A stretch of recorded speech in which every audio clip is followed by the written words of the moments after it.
السلام علیکم جناب.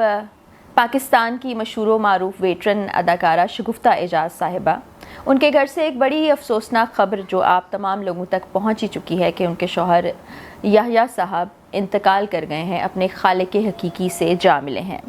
یہ ایسی افسوس کی بات ہے کہ جس کے بعد انسان دکھ کا اظہار کرتا ہے، تعزیت کا اظہار کرتا ہے، اس خاندان کو، ان لوگوں کو پرسہ دیتا ہے.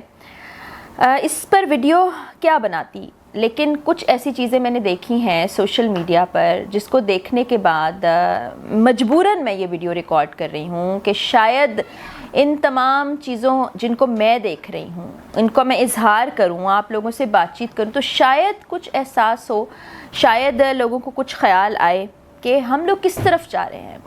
شگفتہ اعجاز صاحبہ پر جو قیامت ٹوٹی ہے، ان کا جو دکھ ہے، جو کچھ وہ فیس کریں، اس پر تو میں بعد میں بات کروں گی، لیکن پہلے ہمارے رویے جو ہیں ان پر میں بات کرنا چاہوں گی.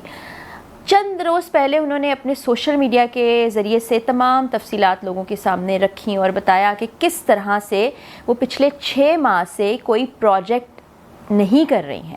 وہ اپنے شوہر کی خدمت کر رہی ہیں اور شوہر آج سے بیمار نہیں ہے، 5 سال سے بیمار ہے، لیکن اس کے باوجود ان کو تنقید کا نشانہ بنایا جاتا رہا. ان کی ایک اور ویڈیو ہے جس میں ان کے آنکھوں میں آنسو ہیں اور وہ لوگوں سے یہ کہہ رہی ہیں کہ میں آپ کو معاف نہیں کروں گی کیونکہ آپ لوگوں نے مجھ پر تہمتیں لگائی ہیں، بہتان لگائے ہیں، اور قیامت کے روز میں آپ سب کا سامنا کرنا چاہتی ہوں، اس لیے میں آپ کو معاف نہیں کروں گی. میں 5 سال سے اپنے شوہر کا خیال رکھ رہی ہوں، جس طرح سے خیال رکھا جانا چاہیے. میں فائنینشلی بھی کما رہی ہوں، میں ساتھ ہی ساتھ اپنے بچوں کو بھی دیکھ رہی ہوں، میرے بچے بھی اس میں میری مدد کر رہے ہیں، اور میں دبئی آئی 3 روز کے لیے اپنے کاموں کے لیے. ایک میرا اکاؤنٹ تھا جو ڈورمنٹ ہو گیا تھا، جس کے سارے پیسے گورنمنٹ کے پاس چلے گئے تھے، اور اس وقت مجھے پیسوں کی اشد ضرورت ہے کیونکہ ظاہر ہے شوہر کی بیماری پر بہت پیسہ لگ رہا ہے، مہنگے اسپتالوں میں ان کا علاج ہو رہا ہے. تو اس کے لیے میں آئی تھی. کچھ بیگز تھے جو بیچے تھے، اس کی رقم وصول کرنی تھی. پھر لنڈن کے ایک فلیٹ کا وہ تذکرہ کر رہی ہیں کہ وہ فلیٹ میرا ہی تھا. میں 35 سال سے دن رات محنت کر کے کما رہی ہوں، میں نے اپنے بچوں کو پالا ہے، گھر کے کچھ اخراجات میرے شوہر کے ذمے ہیں، لیکن باقی سب کچھ میں کرتی ہوں. اور یہ کہتے ہوئے ان کی آنکھوں میں آنسو تھے، وہ تکلیف میں تھیں. تو ہم لوگ احساس نہیں کرتے ہیں، ہم لوگ بے حس ہو چکے ہیں، ہم لوگ فوراً سے پہلے جج کر لیتے ہیں. اور یہ جو 2 دن گزرے ہیں ان کے شوہر کے انتقال کے بعد، تب بھی میں دیکھ رہی ہوں کہ سوشل میڈیا پر کس طرح کی باتیں ہو رہی ہیں، کس طرح کی چیزیں ڈسکس کی جا رہی ہیں، کس طرح سے یہ تمام چیزیں جب ان کی فیملی دیکھے گی، جب شگفتہ اعجاز خود دیکھیں گی، ان کی کتنی دل آزاری ہوگی. ایک شخص اس دنیا سے چلا گیا ہے، انہوں نے اپنے شوہر کو کھویا ہے، اپنے بچوں کے باپ کو کھویا ہے. وہ ایک خوشگوار زندگی گزار رہی تھی، وہ لمحات بھی انہوں نے شیئر کیے ہیں، وہ کوئی ایکٹیویٹی یا کام کرتی ہیں. ظاہر ہے 5 سال سے ایک شخص بستر پر ہے، وہ تکلیف میں ہے، تو ایک ہی فرد بچتا ہے نا جس نے گھر کو چلانا ہے، تمام چیزوں کو دیکھنا ہے، گھر کے کام، باہر کے کام. آپ ایک سیکنڈ نہیں لگاتے اور کوئی بھی ججمنٹ پاس کر دیتے ہیں، کوئی بھی ایسا جملہ کہہ دیتے ہیں جو کسی کا دل دکھانے کا باعث بنتا ہے، تکلیف کا باعث بنتا ہے. مجھے نہیں سمجھ آتا کہ اس طرح کا رویہ کیوں ہو گیا ہے. ہم لوگ کیوں کسی انسان کی چیز کو دیکھنے کے بعد فوراً سے پہلے اس پر کامنٹ کر دیتے ہیں. کسی کو نہیں پتا ہوتا کہ انسان کیسی زندگی گزار رہا ہے. آپ کے ساتھ وہ کچھ خوشی کے لمحات شیئر کر رہا ہے.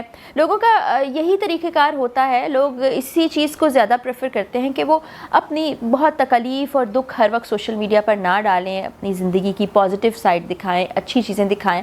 لیکن اس کا یہ مقصد تھوڑی ہوتا ہے کہ ان کی زندگی میں پریشانیاں نہیں ہیں، مشکلات نہیں ہیں، یا ایسے لوگ تکلیف سے نہیں گزر رہے. اب ایک خاتون جو 5 سال سے بستر پر پڑے شوہر کی خدمت کر رہی ہیں، ان کے اسپتالوں کے چکر لگ رہے ہیں، ان کو فائنینشیل کرائسس کا سامنا کرنا پڑ رہا ہے، ٹائم مینجمنٹ نہیں ہو رہی، اور پچھلے 6 ماہ سے تو وہ خود اپنی زبان سے بتا رہی ہیں کہ میں کچھ کام نہیں کر پائی. آپ ان کے بارے میں جس طرح کے الفاظ استعمال کریں، اور الفاظ استعمال کون کر رہے ہیں؟ کل کے بچے، کم عمر لوگ.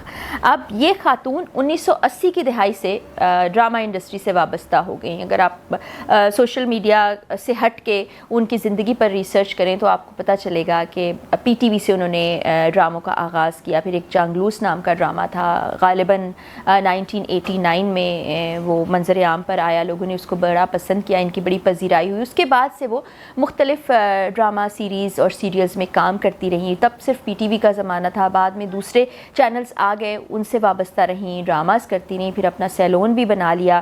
پھر یہ جو یحییٰ صدیقی صاحب ہیں، انہوں نے جس وقت ان کو شادی کی آفر کی، ان کو پرپوز کیا، تو ان کا کہنا یہ تھا کہ میں 2 سال تک کنونس نہیں تھی کہ میں شادی کر لوں، کیونکہ میری 2 بچیاں تھیں اور یایا صاحب کے بھی 2 بیٹے تھے، تو مجھے یہ لگتا تھا کہ میری بیٹیوں کو کوئی اور پیار نہیں دے پائے گا اس طرح سے جس طرح سے بچوں کے اپنے والد دیتے ہیں، یا ان کو ایکسیپٹ نہیں کر پائے گا. لیکن میں نے اس شادی میں جانے کے لیے بہت سوچ بچار کی اور پھر آخر کار یہ فیصلہ کیا کہ ہاں میرے بچوں کو یہ اچھا مستقبل دے سکتے ہیں، میرے بچوں سے ویسا ہی پیار کر سکتے ہیں جیسے ایک والد کرتا ہے. تو میں اس شادی میں گئی اور پھر بعد میں اپنی ہی ویڈیوز کے ذریعے سے وہ بتاتی ہیں کہ الحمدللہ شادی بہت اچھی رہی. انہوں نے اینیورسری کی کچھ چیزیں شیئر کی جس میں کیک کاٹ رہی ہیں وہ اپنے شوہر کے ساتھ، اسپتال میں اور لوگ بھی موجود ہیں، ان کی بیٹی نے سب ارینج کیا اور اس وقت یحییٰ صدیقی صاحب زندہ ہیں، اپنے ہاتھ سے وہ اپنی بیگم کو کیک کھلا رہے ہیں، اپنی بیٹی کو کیک کھلا رہے ہیں. اب جب ایک شخص بستر پر آ جاتا ہے تو آپ اس کے لیے کر کیا سکتے ہیں؟ اس کا خیال رکھ سکتے ہیں، اس کو جتنا زیادہ زندگی میں خوشیاں دے سکیں وہ دے سکتے ہیں، کیونکہ گریجولی یحییٰ صدیقی صاحب کی بھی صحت بہت ڈیٹیریوریٹ کی، وہ بستر پر آ گئے، آخر میں تو ان کو شاید آنکھیں کھلنا بھی مشکل تھا، بات بھی بہت کم کر پاتے تھے، جو کہ شگفتہ صاحبہ نے اپنے ہی ولاگز میں بتائیں. تو اس صورت میں ان کے گھر والے بھی جمع ہو گئے، بھائی بھی آ گئے، بچے بھی آ گئے، سب آ گئے اور وہ 2 روز پہلے اپنے خالق حقیقی سے جا ملے.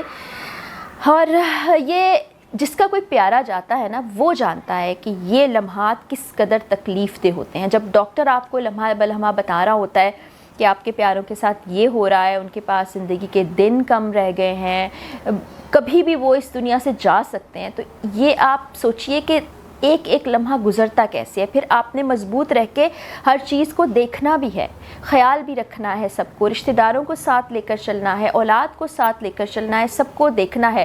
تو یہ صرف شگفتہ اعجاز صاحبہ ہی جان سکتی ہیں کہ انہوں نے یہ وقت کس طرح سے گزارا ہوگا، 5 سال کا عرصہ کیسے گزرا ہوگا اور آخری دن کیسے گزرے ہوں گے. تو میری آپ تمام دیکھنے والوں سے یہ گزارش ہے کہ جو بھی آپ بات کہہ رہے ہیں، جو بھی کامنٹ کر رہے ہیں، جو بھی سوچ ہے آپ کی، اس کو ذرا نیگیٹو زون سے نکال کے پازیٹیویٹی کی طرف لے آئیں. ان خاتون کی سٹرگل دیکھیں، ان کی محنت دیکھیں. کام کرنے والی خاتون جس کے بارے میں لوگوں نے یہاں تک کہا کہ پیسوں کی خاطر اس شخص سے شادی کر لی، وہ خود بھی اچھا کماتی رہی ہیں اور ایک خوشگوار زندگی کے اندر دونوں کی کنٹریبیوشن ہوتی ہے، شوہر کی بھی بیگم کی بھی، اور ضروری نہیں ہے کہ جیسا آپ سوچ رہے ہیں ویسا ہی ہو.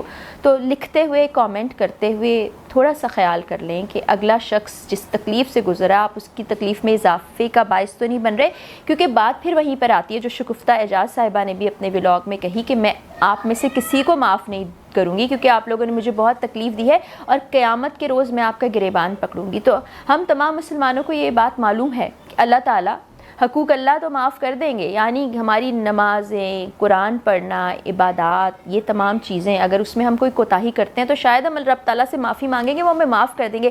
لیکن انسانوں کے ساتھ جو معاملات ہیں، جو ہم ان کی دل آزاری کرتے ہیں یا حقوق و فرائض کا خیال نہیں کرتے، اس پر ہم کیسے جواب دیں گے؟ وہ شخص جب تک معاف نہیں کرے گا، معافی نہیں ہے. آپ کے جنت میں جانے کے راستے میں یہ رکاوٹ پیدا ہو سکتی ہے. تو خدا را اس کو سوچئے.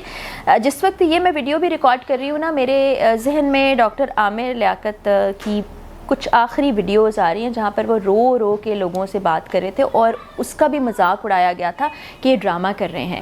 تو انسان جب تکلیف میں ہوتا ہے تبھی روتا ہے، اور اگر اس تکلیف کا باعث آپ بنتے ہیں اور جانتے بوجھتے ہوئے آپ اس طرح کی چیزیں کہتے اور کرتے ہیں جس سے انسان روتا ہے، رب تعالیٰ کے سامنے گڑ گڑاتا ہے اور یہاں تک کہہ دیتا ہے کہ میں آپ کو معاف نہیں کروں گا، تو سوچیں کہ پھر آپ کی پکڑ ہوگی اور بہت بری ہوگی. شگفتہ صاحبہ سے اپنی ویڈیو کے ذریعے سے ہی اظہار تعزیت کرتی ہوں. دکھ کی بات ہے، صرف آپ تمام دیکھنے والوں سے یہ ریکویسٹ ہے کہ اس دکھ کے وقت میں ان کے لیے مزید دکھ کا باعث نہ بنے. اجازت دیجیے، اگلی ویڈیو میں ملاقات ہوگی. اللہ حافظ.